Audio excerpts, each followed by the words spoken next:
Shalom Bapak Ibu, saudara-saudara kekasih dalam nama Tuhan kita Tuhan Yesus Kristus, dan selamat bertemu kembali di YouTube saya, Pendeta Rudolf H. Pasaribu Channel.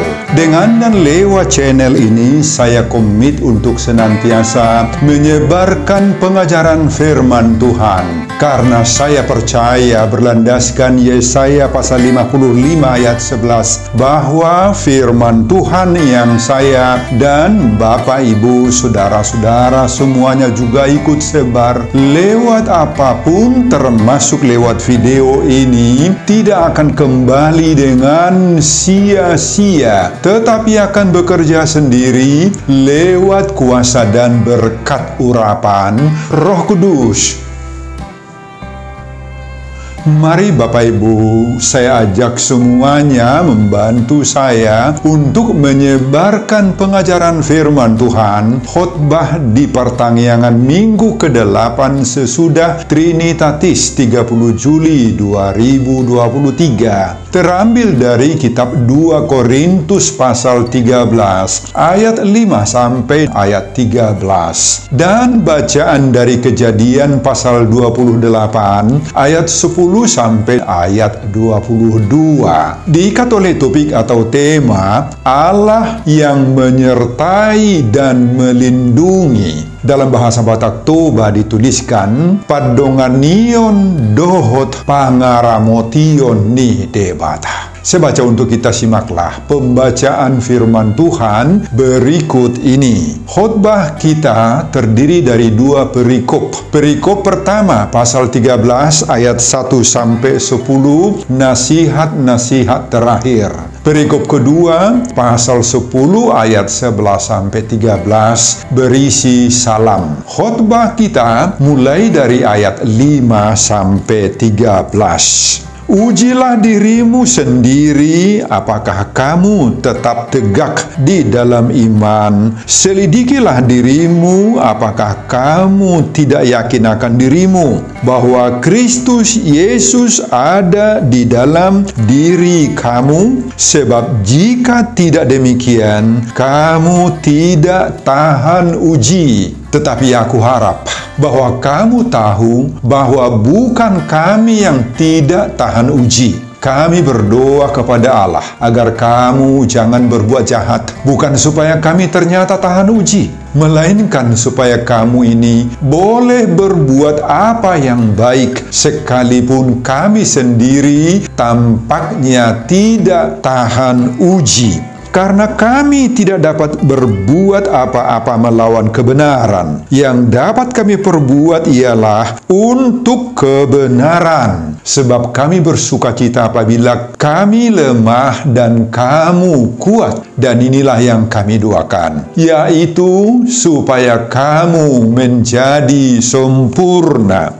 Itulah sebabnya sekali ini aku menulis kepada kamu ketika aku berjauhan dengan kamu, supaya bila aku berada di tengah-tengah kamu, aku tidak terpaksa bertindak keras menurut kuasa yang dianugerahkan Tuhan kepadaku untuk membangun dan bukan untuk meruntuhkan. Akhirnya, saudara-saudaraku, bersukacitalah, usahakanlah dirimu supaya sempurna. Terimalah segala nasihatku, sehati sepikirlah kamu, dan hiduplah dalam damai sejahtera. Maka Allah sumber kasih dan damai sejahtera akan menyertai kamu. Berilah salam seorang kepada yang lain dengan cium yang kudus. Salam dari semua orang kudus kepada kamu. Kasih karunia Tuhan Yesus Kristus dan kasih Allah dan persekutuan Roh Kudus menyertai kamu sekalian. Bapak, Ibu, dan saudara-saudara, demikianlah nats khotbah kita di pertanggiangan minggu ke-8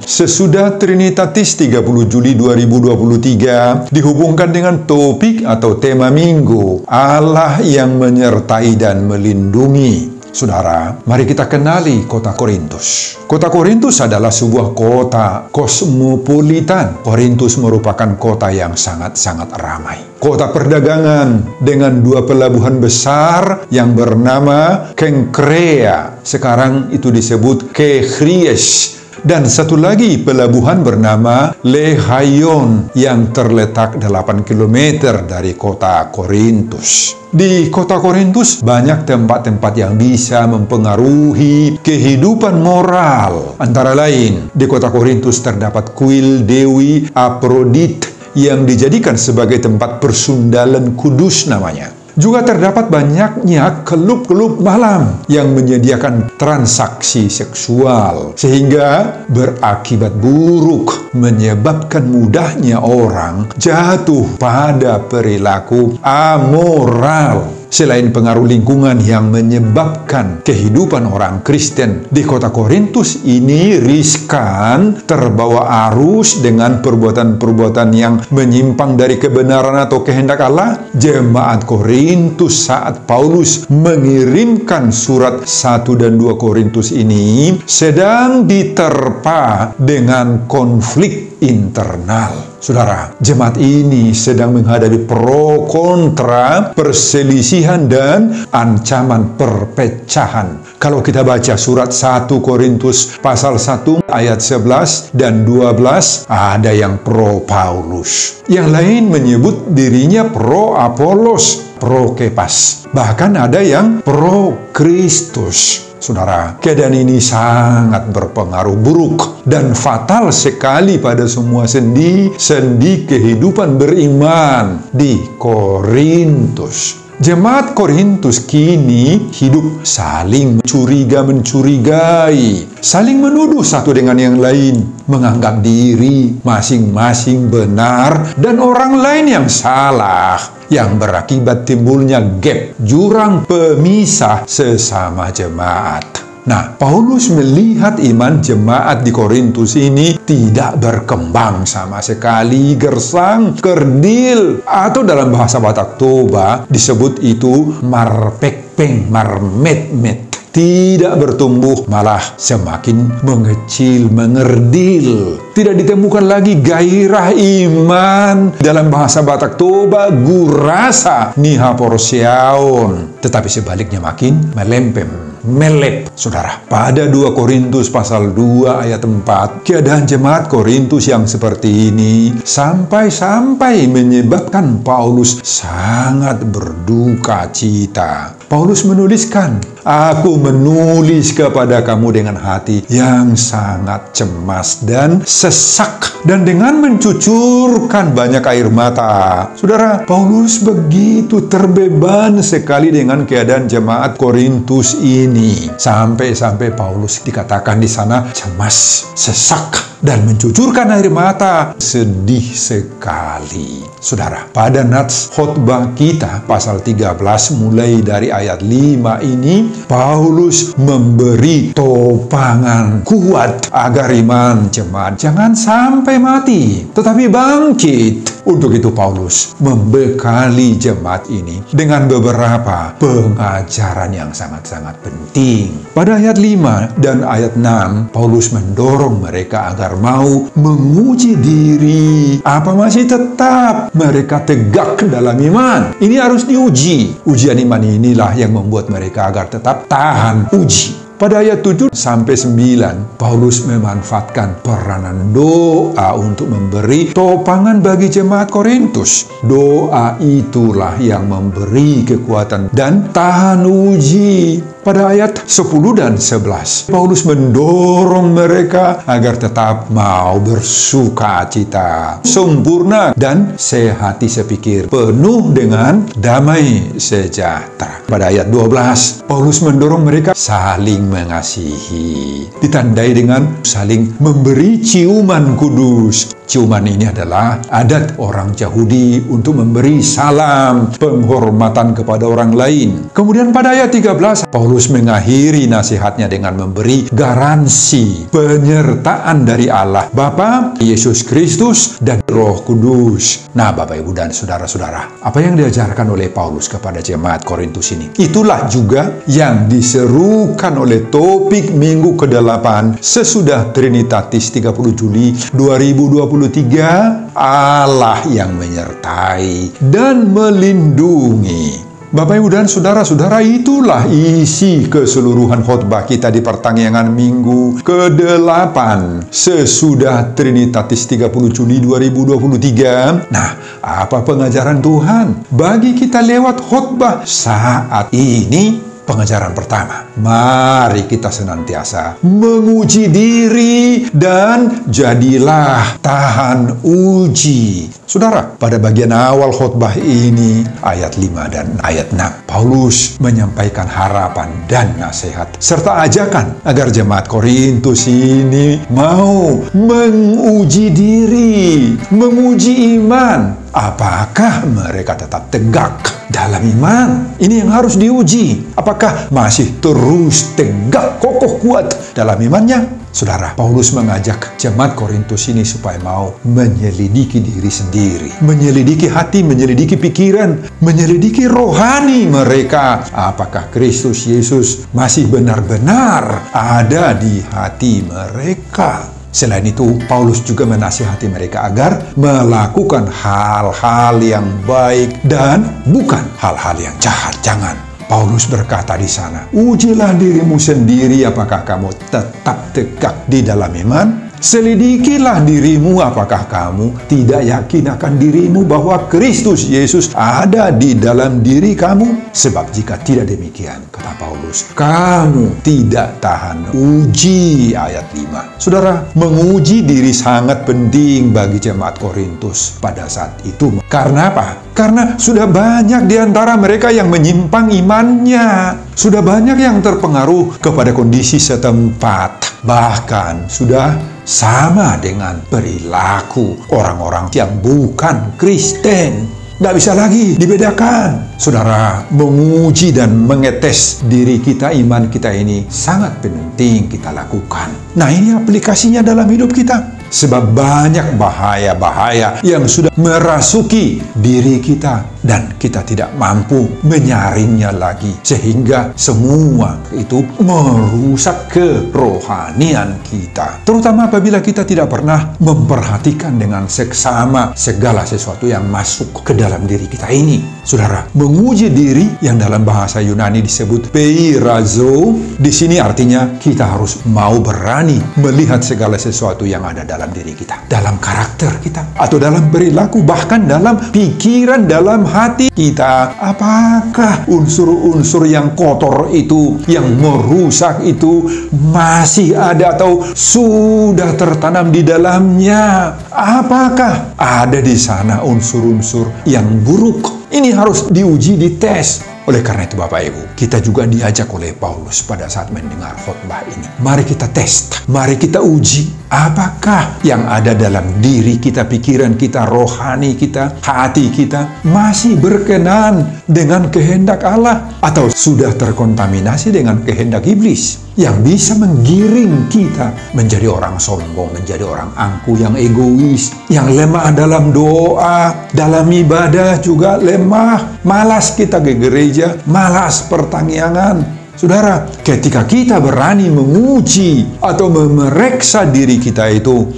artinya kita berani melihat kelemahan-kelemahan, kekurangan-kekurangan, kesalahan-kesalahan dan dosa-dosa kita sendiri. Dengan mengetahui kelemahan kita, nah disitulah kita akan dapat mengambil suatu langkah untuk melakukan perbaikan, pembaharuan, perubahan dalam diri kita itu. Dengan kesediaan kita menguji diri kita, maka kita akan semakin lebih baik, lebih kuat, dan akan tiba pada hasil tes tahan uji. Saudara, Daud juga sudah berkali-kali meminta Tuhan untuk menguji dirinya, memeriksa dirinya. Dalam Mazmur pasal 26 ayat 2 dituliskan, ujilah aku ya Tuhan dan cobalah aku. Selidikilah batinku dan hatiku.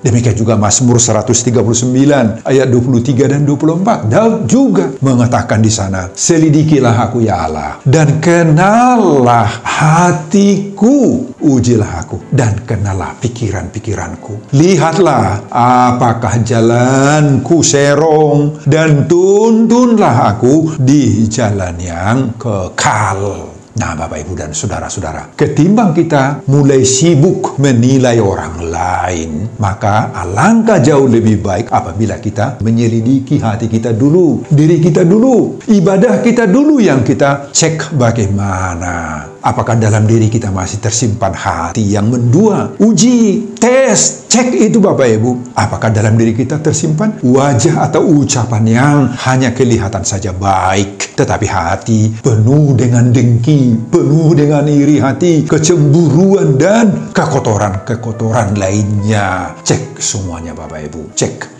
Supaya dengan segala kerendahan hati kita mau dan kita penuh dengan kejujuran mengubah, memperbaharui diri kita sendiri. Amin Bapak Ibu dan saudara-saudara.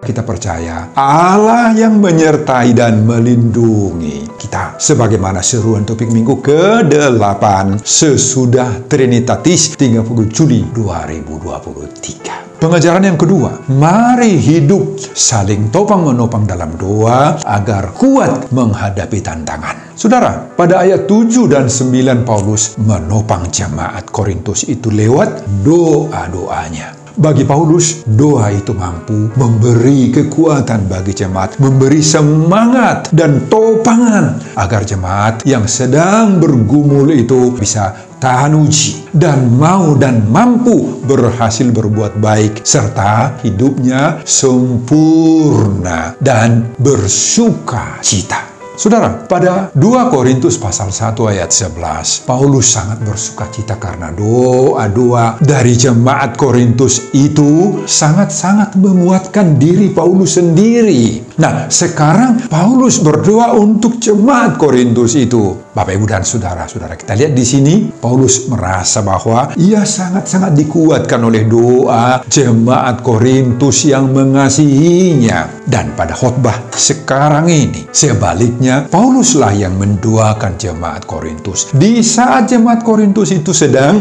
mengalami berbagai-bagai tantangan hidup dalam iman. Jadi, Bapak, Ibu, dan saudara-saudara, antara Paulus dan jemaat Korintus ternyata menjadi kuat karena mereka saling mendoakan, saling topang-menopang lewat doa. Bapak, Ibu, dan saudara-saudara, kita belajar dari khotbah ini sekarang bahwa kita pun bisa menjadi kuat dalam iman, khususnya di saat kita sedang menghadapi berbagai-bagai pergumulan, terpaan terhadap iman, mengalami berbagai-bagai cobaan-cobaan dan tantangan-tantangan hidup lainnya. Maka kalau kita saling mendukung dalam doa, kita bisa melewati tantangan-tantangan itu. Bahkan kita bisa menjadi saksi yang benar. Dan itu hanya bisa terjadi kalau kita mau saling dukung-mendukung dalam doa. Saudara, dalam pelayanan, maka kita butuh topangan doa ini. Dan kita butuh supaya kita saling mendoakan dengan saudara-saudara seiman lainnya. Kurangnya topangan doa, baik dari kita sendiri maupun dari teman-teman terhadap kita, itu akan menjadikan pelayanan kita lemah.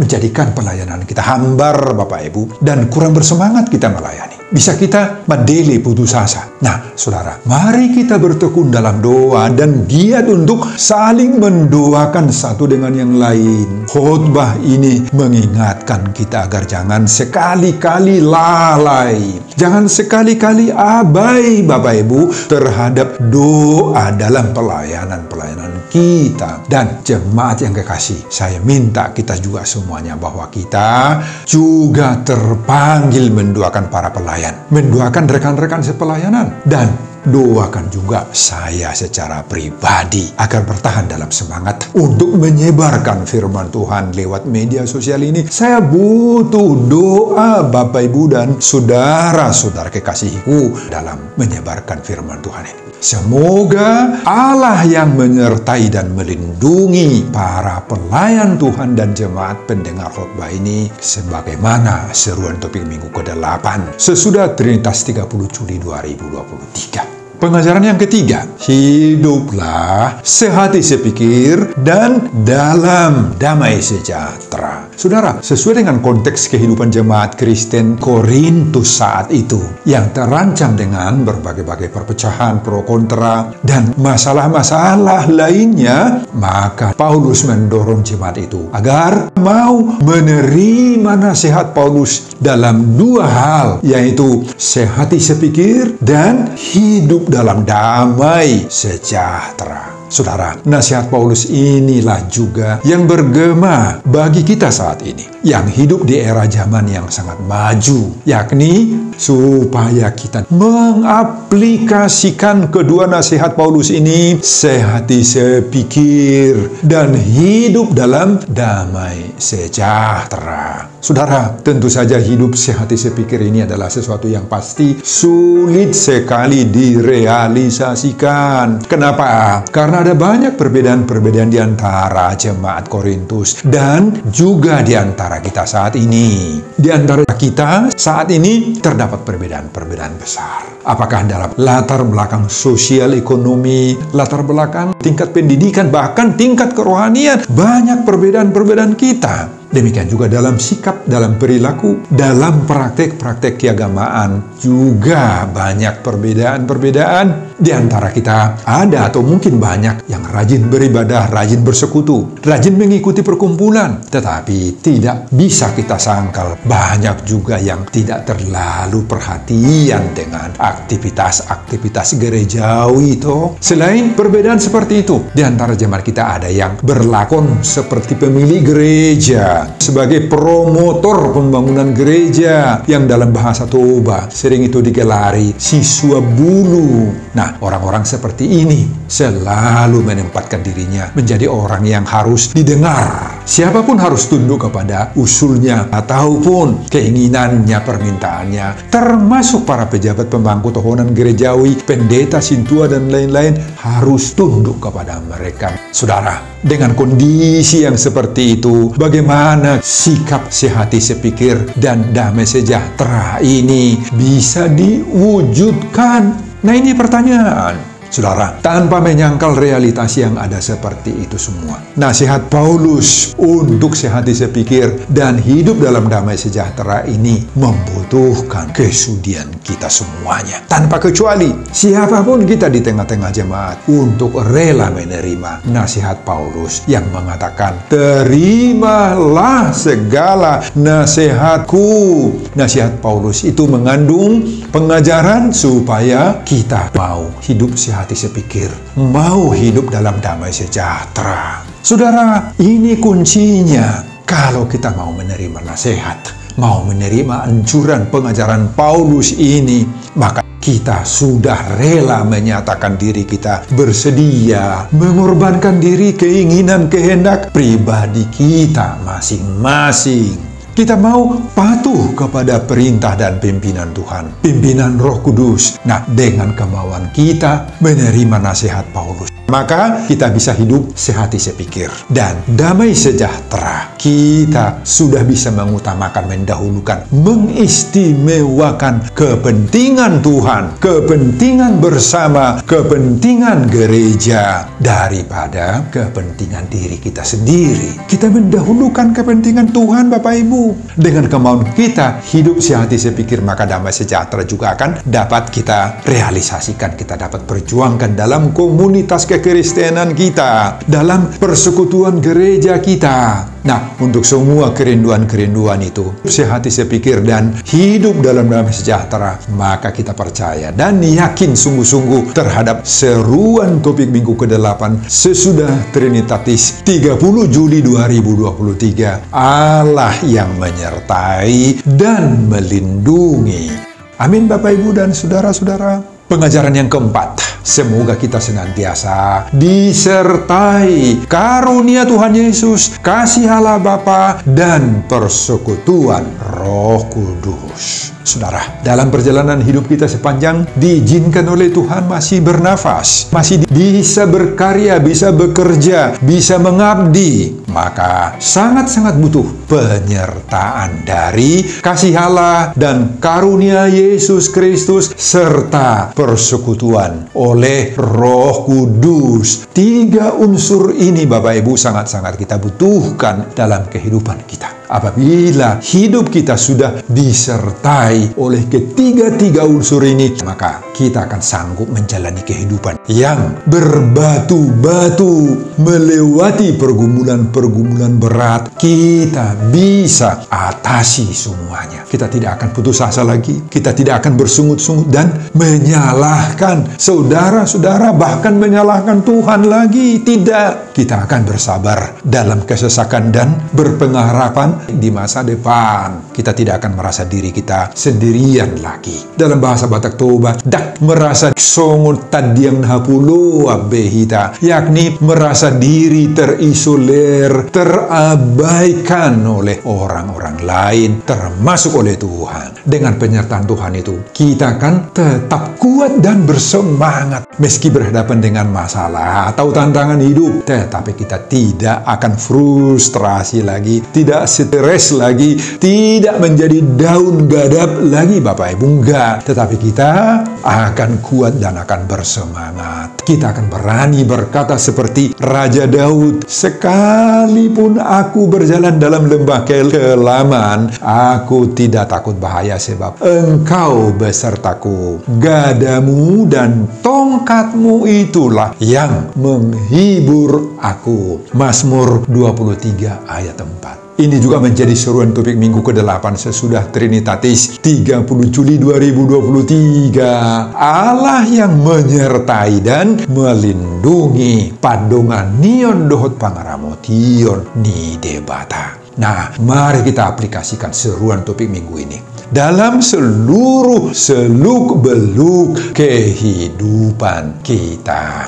Sebelum saya mengakhiri khotbah ini, kembali saya mengajak Bapak, Ibu, dan saudara-saudara untuk membantu saya menyebarkan firman Tuhan. Khotbah di pertanggungan minggu ke-8 sesudah Trinitatis 30 Juli 2023 dari 2 Korintus pasal 13 ayat 5 sampai 13 ini, agar semakin banyak orang yang percaya Allah yang menyertai dan melindungi. Padongan nion dohot pangaramotion ni debata, termotivasi lewat khotbah ini. Simak juga video-video khotbah saya yang lain agar Bapak, Ibu, dan saudara-saudara memiliki sentuhan dan pemahaman rohani yang semakin diperkaya. Buka di YouTube saya, Pendeta Rudolf H. Pasaribu Channel. Selamat mengikuti ibadah pertanggungan minggu ke-8 sesudah Trinitatis buat kita semuanya. Tuhan Yesus memberkati kita. Salam Horas. Amin.